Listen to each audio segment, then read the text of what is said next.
நண்பர்கள் அனைவருக்கும் வணக்கம்.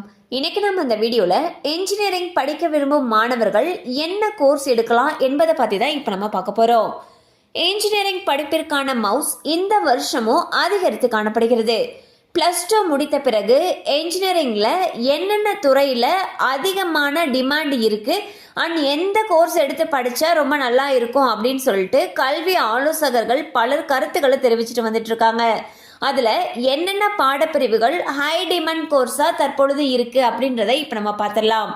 அந்த வகையில் ஹை டிமாண்ட் என்ஜினியரிங் கோர்சஸ் அப்படின்னு சொல்லி பார்த்தீங்கன்னா computer science and engineering, information technology, artificial intelligence and machine learning, artificial intelligence and data science, robotics and AI, electronics and communication engineering, electrical and electronics engineering, cyber security, civil engineering, mechanical engineering, இந்த மாதிரியான கோர்சஸ்லாம் ரொம்பவே high டிமாண்டாக தற்பொழுது இருக்குது.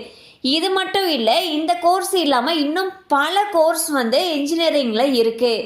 மாணவர்கள் தங்களுடைய விருப்பத்திற்கு ஏற்றாற் போல துறைகளை தேர்ந்தெடுக்கணும்.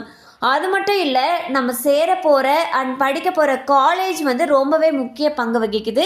ஸோ நீங்கள் காலேஜ் தேர்ந்தெடுக்கிறதுக்கு முன்னாடி நீங்கள் போய் சேரணும்னு நினைக்கிற கல்லூரிக்கு நேரில் சென்று அந்த காலேஜோட இன்ஃப்ராஸ்ட்ரக்சர் எப்படி இருக்குது, அங்கே பிளேஸ்மெண்ட்லாம் எப்படி இருக்குது, ஆசிரியர்களுடைய எண்ணிக்கையெல்லாம் எந்த அளவுக்கு இருக்குது போன்ற எல்லாத்தையும் தெரிந்து கொண்டு அதுக்கு பிறகு தேர்ந்தெடுத்தோம் அப்படின்னா ரொம்பவே சிறப்பாக இருக்கும். கண்டிப்பாக அந்த அப்டேட் உங்களுக்கு பயனுள்ளதாக இருந்திருக்கும் நம்புகிறோம். மேலும் இது போல் அப்டேட்ஸ் உங்களை உடனே ரீச் ஆகணும்னு நினச்சிங்கன்னா நம்ம சேனலோடு தொடர்ந்து இணைந்திருங்கள். தேங்க்யூ ஃபார் வாட்சிங்.